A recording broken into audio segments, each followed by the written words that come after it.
Russia needs to understand that the United States has an ideology of world hegemony and does not accept any prospect of any country being sovereign and acting on its own.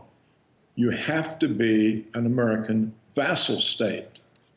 So just as the United States has turned all of Europe, Canada, Australia, Japan into vassal states, that is the only terms on which the United States can accept Russia and China.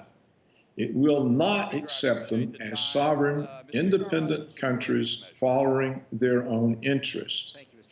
And so the demonization of Russia's leader and of the country will continue. And the situation will become more and more hostile. It's not going to go away because the United States is guided by the neoconservative ideology of American world hegemony.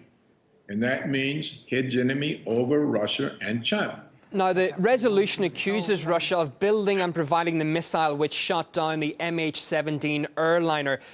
But the official investigation is yet to determine what actually caused the crash.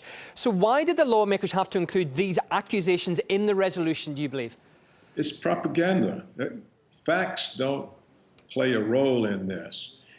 I think if the Russian government is relying on facts, it's going to be greatly surprised because Washington has no interest whatsoever in facts. Did Saddam Hussein have weapons of mass destruction? Did Assad of Syria use chemical weapons against his own people? Did Iran have nuclear weapons? Of course not. And of course Washington knew they were lying.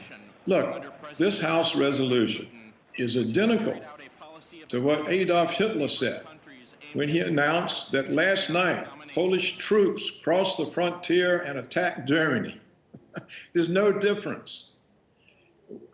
The United States overthrows the government of Ukraine and then accuses Russia of invading the country. This is not worth talking about. This is blatant, obvious propaganda designed to make a demon out of Russia. That's the only purpose of this. It's not going to go away. You know, there are strong statements, and the resolution lays the blame for the 4,000 deaths in East Ukraine squarely on Russia. What do you make of that? Because it's an incredible statement, really. It's just more propaganda. It's no different from the lies they told about Gaddafi and Saddam Hussein and Assad and Iran. It's the same lies they told when Georgia, provoked by Washington, attacked South Ossetia. And the Russians came in and pushed them back out. That was also said to be an invasion by Russia. Facts don't matter to propaganda.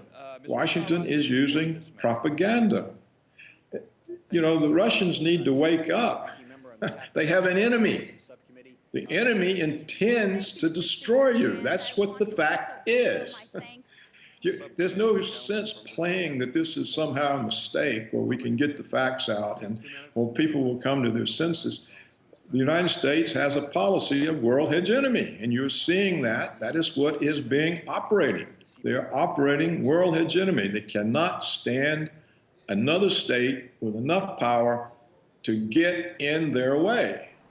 And so what happened? Washington got in the way of Russia got in the way of the invasion of Syria. It got in the way of the invasion of Iran.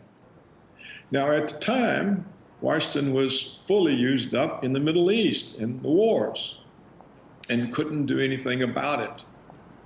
But it's sort of extracting itself from those wars, and now it's focusing on Russia, which is a potential constraint on the ability of Washington to dictate to the world. And that's exactly what's going on.